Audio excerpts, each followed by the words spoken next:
మాజీ రాష్ట్రపతి, భారత క్షిపణి పితామహుడు, భారతరత్న అవార్డు గ్రహీత డాక్టర్ అబ్దుల్ కలాం 9వ వర్ధంతిని కాంగ్రెస్ నేతలు ఘనంగా నిర్వహించారు.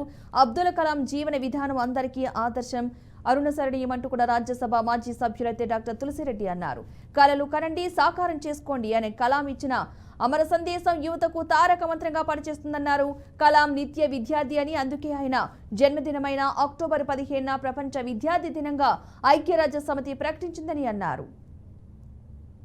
భారత మాజీ రాష్ట్రపతి, భారత క్షిపణి పితామహుడు, భారతరత్న బిరుదాంకితుడైన స్వర్గీయ ఏపీజే అబ్దుల్ కలాం గారి 9వ వర్ధంతి.